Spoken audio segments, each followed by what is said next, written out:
Hi guys, welcome back to my channel, and for today's video magluto taog tinolang isda. So kana atong tubig dia nga gibutang sa kasero, labot nga nato og lamas, onion, ginger, and also kamatis or tomatoes na yon.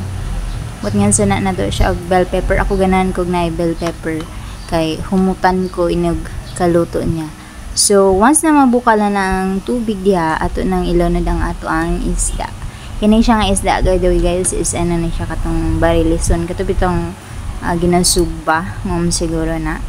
Tapos pakuluan lang nato na siya mga 10 minutes siguro, and then timplahan nato og asin og bitsin, and then tansyahan ng gyapon, depende gyapon sa inyong panlasa, no. So humot kaayo. So luto ng atong tinala. Thanks for watching.